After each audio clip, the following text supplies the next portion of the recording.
menyampaikan kepada Pak Mahfud solusi tepat untuk mencegah kecurangan itu adalah memakzulkan Pak Jokowi dalam kapasitas sebagai presiden. Bahwa Presiden Jokowi itu sudah di atas trias politika.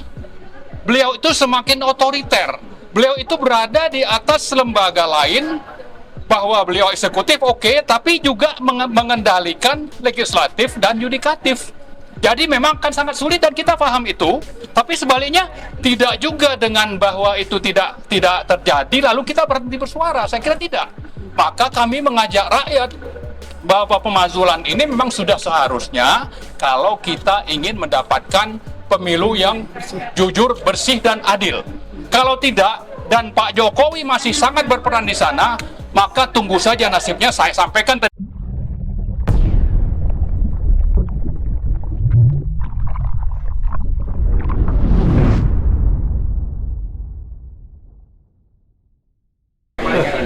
Udah ya? Suara saya ini kecil jadi kedengaran ya? Aku opening dulu ya, nggak apa-apa. Ya. Halo, sebentar. Kita opening dulu nggak apa? Ini nggak apa-apa. Oh iya. Biar diedit kok sama mereka nanti ya. Assalamualaikum warahmatullahi wabarakatuh. Ya, tim Realita TV kali ini mengunjungi Menko Polhukam ya bersama beberapa tokoh, dan apa tujuannya? Ini sudah ada tokoh-tokoh yang hadir, sudah ada Bang Faisal Assegaf, Marwan Batubara, dan banyak tokoh-tokoh lainnya. Ini kita langsung berbincang ya. Ini dengan Bang Faisal Assegaf ini Bang.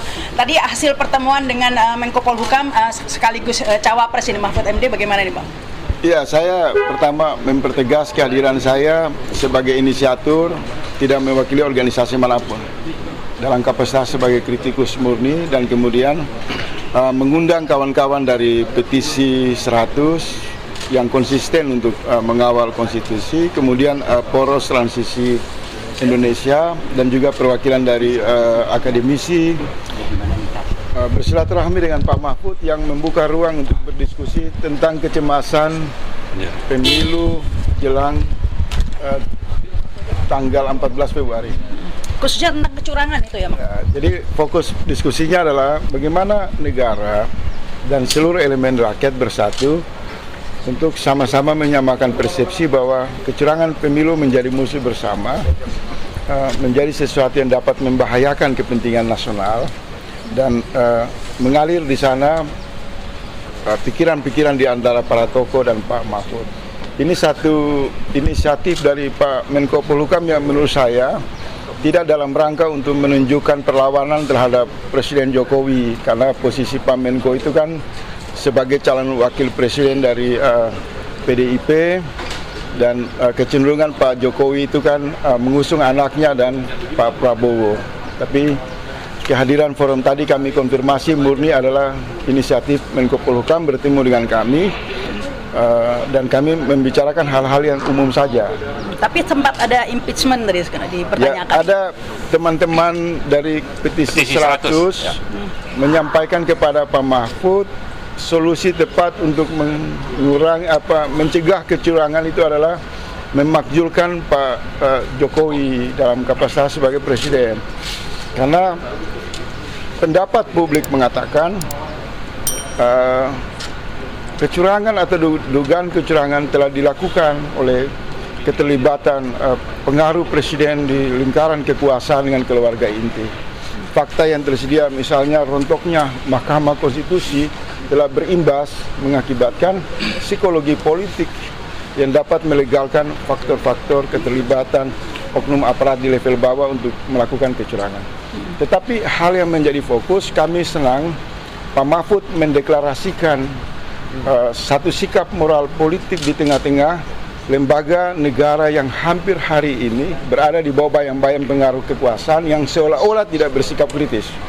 Nah, Pak Mahfud datang membuka pintu ini, dan saya berharap ada gelombang dari rakyat untuk datang menyampaikan seluruh dugaan kecurangan, dan Menko Polhukam akan menampung sesuai janji Pak Mahfud, dan kemudian akan diserahkan kepada otoritas penyelenggara pemilu, baik Bawaslu, lembaga penegakan hukum, KPU dan lain-lain. Jadi ini terobosan kami, silaturahmi kami berpesan kepada seluruh elemen bangsa, kalau mau mengadu pemilu atau terjadi hambatan laporan di Bawaslu di KPU, di lembaga penegakan hukum yang terkait dengan masalah-masalah pidana, maka Pak Mahfud tadi mengatakan datang saja ke Menko Polhukam, akan kami bantu suara masyarakat agar bisa mengawal pemilu yang berkeadilan. Itu kira-kira poin pertemuannya. Tapi Bang Faisal, kalau dilihat akhir-akhir ini statement Pak Mahfud itu semakin keras begitu ya. Contohnya ketika debat capres kemarin ikut mengomentari begitu ya tentang data-data keamanan dan lain sebagainya. Nah ini Bang Faisal melihatnya seperti apa? Kira-kira arahnya ini bagaimana ini? Kami sempat melontarkan pertanyaan jika kecurangan itu melibatkan pusat kekuasaan seperti Pak Jokowi dan keluarga inti. Apa yang mesti dilakukan oleh Menko Polhukam? Posisi Menko Polhukam, posisi mendengar, menampung, dan mungkin ya, kalau memang dugaan itu kuat, kalau saya tangkap tadi dari pembicaraan Pak Mahfud, ya semua pendapat itu akan disalurkan ke otoritas yang memiliki kewenangan. Tetapi kami sangat bangga dan senang di tengah-tengah runtuhnya keberanian seluruh pejabat publik hari ini yang tidak berani mengatakan perlawanan terhadap pemilu curang. Pak Mahfud lewat Menko Polhukam menghidupkan Satgas atau Des pengawasan pemilu yang sebenarnya sudah ada dan dijamin oleh undang-undang. Jadi sebenarnya pesan yang paling penting adalah yang kami tangkap dari Pak Menko Polhukam, mengajak seluruh elemen rakyat apabila mengalami sumbatan pelaporan terhadap masalah kecurangan pemilu, maka Menko Polhukam siap menampung dan siap menyalurkan ke otoritas yang memiliki kewenangan. Itu poinnya. Dan netral begitu. Dan posisi Pak Mahfud ya tidak dalam sebagai calon wakil presiden, sebagai Menko Polhukam. Ini mungkin ditambahkan ya Bang Marwan. Ya, saya kira memang tadi salah satu fokus pembicaraan itu terkait dengan pemilu curang. Lalu kami dari Petisi 100 menyatakan bahwa salah satu sumber dan mungkin sumber utama terjadinya pemilu curang itu adalah pimpinan eksekutif sendiri, yaitu Presiden Joko Widodo. Karena itu kami mengusulkan agar pemilu itu berlangsung tanpa Presiden Jokowi. Dan paralel dengan itu agar Presiden Jokowi itu segera dimakzulkan. Memang tadi Pak Mahfud menyatakan ini akan sangat sulit tapi prosesnya. Saja. Ya, tapi saya kira kita namanya negara hukum, apa yang disampaikan oleh Petisi 100 selama ini bahwa proses pemakzulan itu mengikuti pasal 7A Undang-Undang Dasar 1945, kita paham itu. Masalahnya kalau itu tidak bisa berlangsung karena masalah di DPR, maka kami juga sudah memahami dan menyampaikan tadi ke Pak Mahfud bahwa Presiden Jokowi itu sudah di atas trias politika. Beliau itu semakin otoriter. Beliau itu berada di atas lembaga lain, bahwa beliau eksekutif oke, tapi juga mengendalikan legislatif dan yudikatif. Jadi memang kan sangat sulit dan kita paham itu, tapi sebaliknya tidak juga dengan bahwa itu tidak terjadi lalu kita berhenti bersuara. Saya kira tidak. Maka kami mengajak rakyat bahwa pemakzulan ini memang sudah seharusnya kalau kita ingin mendapatkan pemilu yang jujur, bersih dan adil. Kalau tidak dan Pak Jokowi masih sangat berperan di sana, maka tunggu saja nasibnya. Saya sampaikan tadi ke Pak Mahfud. Pak Mahfud juga harus siap menerima untuk dikalahkan. Saya kira begitu tadi. Ya. Terima kasih. Ya, cukup. Satu lagi deh Bang Faisal. Tadi Pak Mahfud mengatakan kuncinya impeachment itu ada di partai politik gitu. Kalau lihat Bang Faisal hitung-hitungan misalnya ini PDIP kan sudah semakin kayak Puan, sudah semakin kelihatan ini dengan oposisi seperti itu. Kira-kira memungkinkan tidak dari partai politik ini kemudian bergulir menjadi impeachment? Saya menghindari untuk masih ke pertanyaan seperti itu, tapi saya menangkap dari pesan Pak Mahfud dengan mengajak rakyat untuk mengadukan agenda-agenda kecurangan dan sebagaimana disebutkan oleh kawan-kawan ya, bahwa ada dugaan keterlibatan presiden dan keluarga inti. Saya pikir Menko Polhukam sudah memulai satu gerakan moral mengarah ke sana, sehingga beliau mengatakan kalau ada elemen rakyat yang mau melakukan penggunaan hak politik untuk menggulingkan Presiden Jokowi, itu adalah hak rakyat yang harus dihormati. Ini penegasan resmi di kantor Menko Polhukam.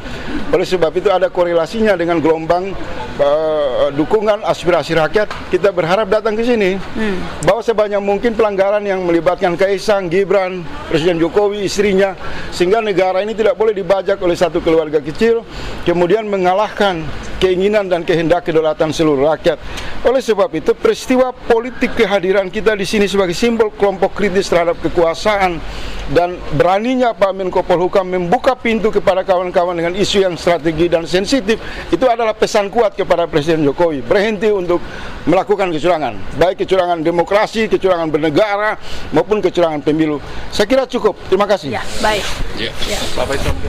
Ya, itu tadi perbincangan kita ya, dan saya tadi juga sempat ikut bertemu dengan Menko Polhukam. Kalau Pak Mahfud Impeachment itu ya, partai politik ya. Nah, kita di samping juga tentunya berbagai elemen masyarakat. Nah, berikut ini cuplikan isi pertemuan bersama Mahfud MD di ruang rapat tadi.